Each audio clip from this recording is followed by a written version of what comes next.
everybody? I'm Ryan from Fireside Yankees, joined by my friend and co-host Aiden. And the Yankees actually, before we originally recorded this, had some pretty big news. I mean, I would argue two sets of pretty decent news come out.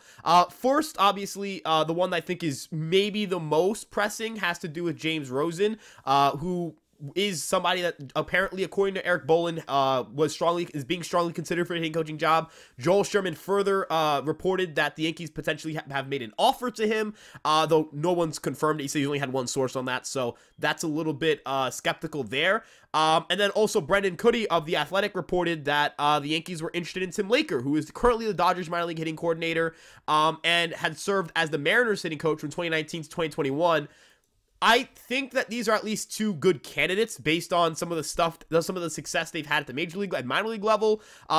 Rosen actually was the Yankees hitting coordinator from 2014 to 2016, went to the Twins from 2017 to 2019, then spent some time with the Marlins from 2020 to 2022, and then this past season with the Detroit Tigers. So kind of a mixed bag in terms of major league success. Obviously, look at the Minnesota Twins from 2017 to 2019. They set the record for home runs. Yes, there was a juiced ball era, but kind of the conversations that you've heard him have regarding hitting philosophy and all that stuff have a lot to do with trying to get hitters in the right headspace and, trying to, as to quote something he said in an interview back in 2019, trying to find the terminology that gets hitters to the swing they're looking for. I think that's a good thing to hear, but in comparison to Tim Laker, the pedigree, I think, is what really speaks out there. The Dodgers minor league hitting coordinator, right? I'd argue they're one of the best run, if not the best ran franchise in not just Major League Baseball, but in the four major North American sports. They're pretty well ran. So, Aiden, I know that's a large opener. That's a lot of words to start off this episode, but give us your thoughts on some of these reports early on and kind of where your head's at with the hitting coaching search. Yeah, I mean, pretty slow first couple of days of the offseason, but it's nice to see some dominoes are kind of starting to fall. We're seeing the Yankees are a bit active in making some changes with the organization. Both candidates that we both just talked about, they seem like they have a good track record. I do like that Rosen was he was the minor league hitting coordinator for the Yankees. You said 14 to 16, maybe it was 13 to 16. He had some good results there. I mean, he produced guys like Aaron Judge, Gary Sanchez, and at the time, Greg Bird, who were hitting well. The Yankees had some good hitting prospects over those couple of years. Obviously, not all of them panned out, but one of them was the captain of our team. He had some success with the Marlins. I think their offense got a little bit better. I'm really not going to judge how the Tigers' offense has turned out under him, because that is just one of the worst that's one of the worst rosters year in and year out over the past 3 or 4 years. So he didn't have much to work with. That's why, that offense was so bad. But I do want to lean towards Tim Laker, though. That's his name, right? Tim Laker, the Dodgers minor league hitting coordinator, just because, the Dodgers have had sustained success for well over a decade now in producing major league players, major league hitters, major league pitchers who were it's a constant pipeline. And if, the Dodgers are having results like that with a hitting coordinator, if the Yankees want to bite off some of that and bring that to their organization, that's something I would welcome. But both options here are good. I don't think there's a ton of evaluation we can do on either of them because, it's hard to evaluate coaches and managers. That's just all you can say about it. But it's definitely what we're hearing, how Rosen kind of, he works to a player's strengths instead of, just trying to mold a player into something he's not. That's something we've talked about. The Yankees have been trying to do that for the past year. We talk about Peraza had a toe tap when he came up this year and it didn't work. And then he got rid of the toe tap. And then he started hitting better. So if the Yankees are going to find someone who's having players, if the Yankees are going to find a coach who are going to help players work to their strengths and, find that potential, then that's something I'm excited for. Yeah, and something that I think is really interesting about James Rosen is he was interviewed to be the manager for the Boston Red Sox following 2020. Now, if you guys don't remember, Alex Cora, obviously, he served a suspension for his involvement in the 2017 Houston Astros scandal. They let him go, then they brought him back following the end of that suspension, but he was involved in the hiring process for that. He was also the acting manager for the Marlins for a little bit, so there are some really strong communication skills. And, we talk about the importance of communication. You emphasize it there, when talking about Oswald Peraza. A report came out from Brandon Cuddy of The Athletic also earlier in the offseason regarding the disconnect and the gap in communication between the major and minor league organizations, and kind of how the Yankees and also outside evaluators of the organization felt as if that caused a role in a lot of their second half slumps. When the Yankees prospects came up, none of them really got off to a hot start outside of Dominguez. Wells finished the season strong, but he was really, really struggling to open the year. So, Volpe obviously got off to a slow start, and he tailed off towards the end after a hot month of August and a hot month of July. So the question about whether the New York Yankees are going to be able to get that communication in line is something that, we can't necessarily answer depending on a hire, right? Like, we could say all these good things about Tim Laker, and we can say all these good things about James Rosen. But end of the day, like, it's going to come down to what the production on the field is and what the players actually think. We are not the people that are going to be the best evaluators of that in comparison to the players on the diamond. So, overall, I think that, when we're looking at these first two candidates, it's really hard to say that, like, oh, these guys aren't people that should be involved with the Yankees, or these are obviously bad hires, or whatever it may be. They have strong backgrounds in either communication or, in Tim Laker's sense, just coming from the Dodgers, right? There is a level of allure that comes from just being a person in the Dodgers organization. But some things that I think will allow Rosen to have a little bit of an edge over Tim Laker are obviously his involvement with the Yankees prior to 2023. We talked about his success, but the thing that both of these two guys have is that they were both former players. Tim Laker was on the Montreal Expos, Baltimore Orioles, Tampa Bay Devil Rays, Pittsburgh Pirates, and Cleveland back then they were called, the word I'm not going to use on this podcast, were called the Guardians. And then, I didn't actually know this until I researched this before the podcast. James Rosen was part of the Yankees, and he was a minor leaguer on the team back from 1995 to 1997, I believe. So, right in that, obviously, you think of the golden era of the New York Yankees, think of the late 90s. Not that he, had an influence on the late 90s Yankees, but he was part of the organization. So the Yankees have had Brian Cashman since 1998, right? He was in the organization back in 95, 96, 97. Obviously, they hired him also as the MILB hitting coordinator from 2008 to 2011, I believe, before he went to the Cubs to be the hitting coach from 2012 to 2013, and then returned back to the Yankees in 2014. So the Yankees have drafted him. The Yankees have hired him once. He left for the Cubs to be a hitting coach, and then they hired him again. And now that the hitting coach's spot is open, they seem to really like what he does. And as you mentioned, like, sure, Aaron Judge was really the only star caliber, like the superstar caliber player to come out of that farm system. But from 2017 to 2018, the Yankees got really good production from their rookies. And a lot of those guys were people that, oversaw development from Rosen. From 2017 to 2018, the Yankees were obviously a pretty good offense, right? Like, that's undeniable. But they also had 16 F4 from their rookies, which was nearly double the second best amount, which was the Oakland Athletics. They had a 129 WRC plus, 137 home runs. The only other teams to have over 100 home runs from their rookies were the San Diego Padres, who were playing a lot of rookies because they weren't good, right? Look, we can talk about, Miguel Andujar didn't really become anything after 2018, but he still came up with the organization, and he still gave you that great 2018 season. I wouldn't say Torres was a product of, the Yankees minor league hitting development. He was a well-established product by that point in time. But overall, just the Yankees' ability to generate success from those guys, or the big thing here, the connect that they had from the major and minor league departments while Rosen was the head of the minor league hitting coordinating and all that stuff is important, right? Like, there was a lot of buy-in. And ultimately, I think that's really all that matters when we're talking about, the importance of getting good production. Some other notable guys who, spent time in the farm system that came up. Obviously, you have Clint Frazier, not really, didn't really impact much outside of 2020 and a little bit in 2019. Tyler Austin came up for a little bit, wasn't great, but, he still was part of the team. But overall, you look at that, you look at the overall production, and the overall production was really good. Even if you remove Aaron Judge from the rookie production, the Yankees still would have had the second most F4, so that's important to note as well. Like, I know that the initial reaction is going to be, well, Aaron Judge had, like, the best rookie season we've seen from a Yankee ever, so that's why it was so good. But ultimately, the minor league success speaks for itself, and I'm going to pass it off to you like this, Aiden. I feel like the hitting coaching job, like, is that probably is going to be the first thing they do now. Like, I was a little bit skeptical if it was going to take time. There's a lot of smoke, and when there's smoke, there's fire. I mean, yeah, at the time we're recording this, there's just rumors swirling around that the Yankees are strongly considering hiring Rousing. There's also rumor that an offer has been made, but it could be until this recording. It could be after this recording that he gets hired. I think it's, this happens in the next couple hours, if not tomorrow morning.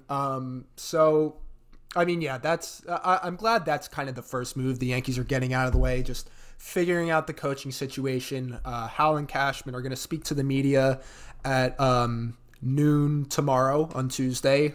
So I imagine there's probably going to be some questions about that, along with what went wrong this past season, what, maybe we'll get some insight into what, their plan looks like moving forward for the offseason. But, yeah, I'm glad this is the first move to happen, because I think that's been a pretty big question on everybody's mind.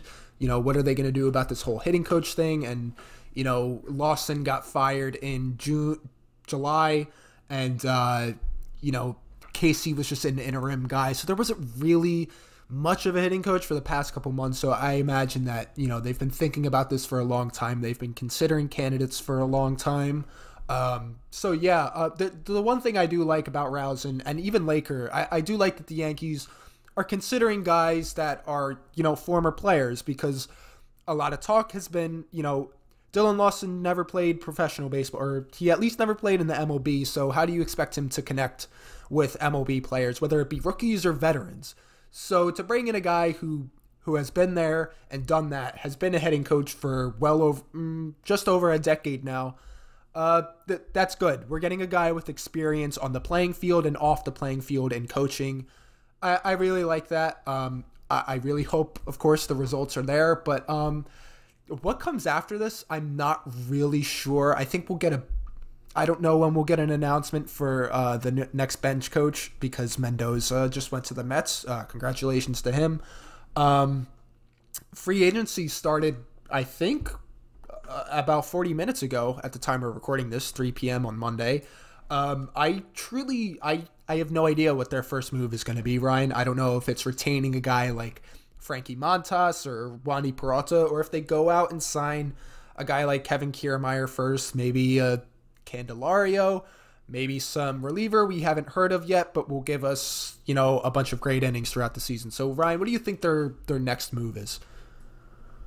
I think it's Frankie Montas. I think Frankie Montas comes back. I think that's something that the cards have aligned. We've known that the Yankees are interested in bringing back. Frankie Montas is interested in coming back. The Yankees would like to add pitching depth, and he's not going to preclude them from doing anything else. So I think he'll be returning to the Yankees. And I think the next thing that they'll do is, I think you tweeted about this too. I could see them going out and getting Kevin Kiermaier early, right? Like, the Yankees need a center fielder. Look, we can sit here and talk about like Cody Bellinger, but I don't know what the Yankees' interest level is in paying a king's ransom for Cody Bellinger. Like, I don't know what that interest level looks like. We talked about this obviously before. I think like about 2 weeks ago now. We're like, what is the interest level in paying a big contract to Cody Bellinger? If they believe his skill set is going to project for a 110, 115 WRC plus, like, even then, like, what is the price tag for that in center field look like? I believe his projected WRC plus, according to Steamer, is 108. Certainly not bad. Like, if that's your median outcome, you're going to be a 108 WRC plus hitter. That's fine. But does it move the needle is really the question I think we're really asking here. I don't think the question anymore is if Cody Bellinger is good at baseball. You're a good defensive center fielder, even if you're an okay hitter, right? Like, you're objectively a good player. It's just a matter of whether you're an impact player like that or not. And also, what does the Juan Soto market look like? We talked about this, actually. I think we texted about this a little bit. But I'm under the belief, this isn't sourced, this is just me speculating a little bit here, and I think you would agree with me here. If the San Diego Padres are strapped for cash, and the San Diego Padres are like, hey, we need to open up money, and looking at their pitching staff, they're going to lose their first, second, third, and their fifth and sixth most valuable pitchers according to F4, so 5 of the 7 players of their pitching staff to acquire at least one F4 or accumulate one F4 or more this season are hitting free agency, and 2 of those players they declined options on. Now, declining an option doesn't mean you won't have any interest in bringing them back, but it does mean that you did decline their option, right? Like, you did initially choose to let them go, and I don't think they're going to be able to bring back Josh Hader or Blake Snell financially. So if they want to open up money and improve for next season, they're going to have to trade Juan Soto soon. Now, I know that there are reports about they're going to wait to the deadline. They're not interested in moving him, but I actually posted a screenshot from back in 2019, December 30th. So obviously, the trade that everybody compares the Juan Soto thing to is the Mookie Betts deal, right? And I think that's fair, right? It's a very similar situation. Superstar player that the franchise should objectively not trade is going to get traded most likely, or they can't be retained.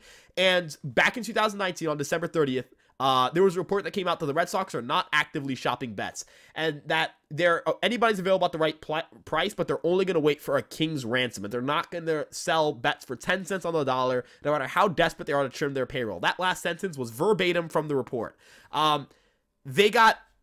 They got a 98 WRC plus and 7.6 WAR from the return of Mookie Betts. Like, Alex Verdugo is the best player in that return. So, they did sell him for 10 cents on the dollar. 10 cents on the dollar is putting it nicely. Mookie Betts, I think this past season, accumulated more value than they've gotten out of the Mookie Betts deal. And that's not to diss the Red Sox. Well, it kind of is. But, it's just to say that just because a team is saying, yeah, we're not trading this guy, doesn't mean you listen. I mean, back on October 1st, the Cubs were like, David Ross is a great manager.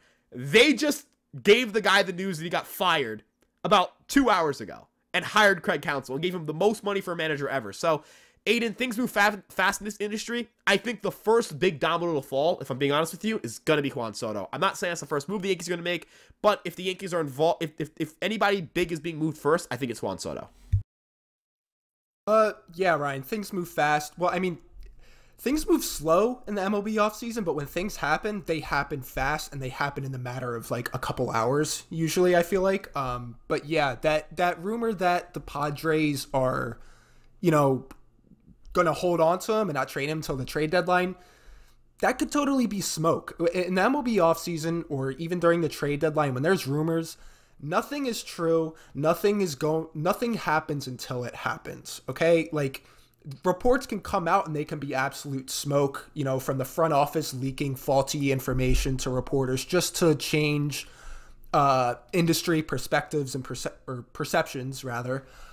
So that could totally be smoke, them saying, "Oh, we're gonna hold on to him until the deadline." They could just be saying that to get a better return. But you're absolutely right. They need to free up money. They just took out a $50 million loan in September just so they could help cash flow and pay their players.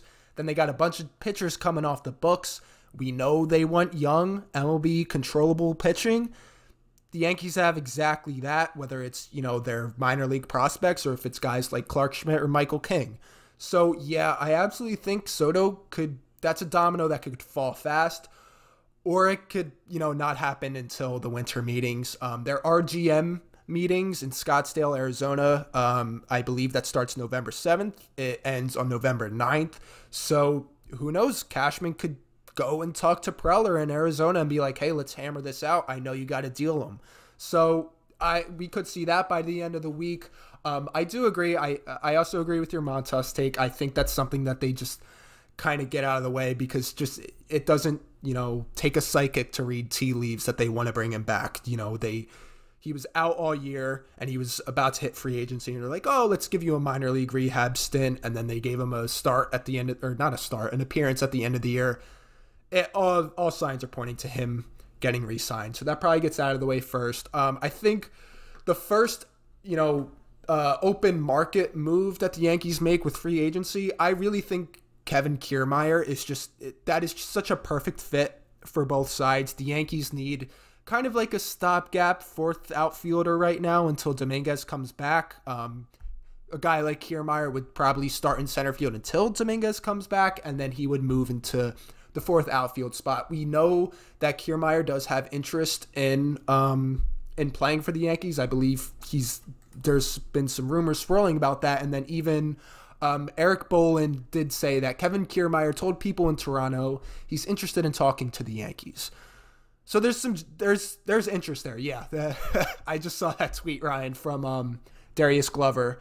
I don't know where Boland said that in his article, but there's interest there. So I think it's probably maybe not the first open market move that the Yankees make, but that looks like it's going to happen. It's a fit for both sides. Kiermaier wants to be there. The Yankees need an outfielder. He probably gives you around a 95, 105 WRC plus in that range while providing the best outfield defense in the MLB.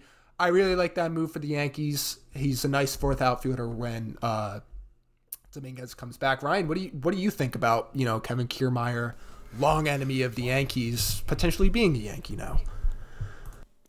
Okay. I pride myself as a man of rationality.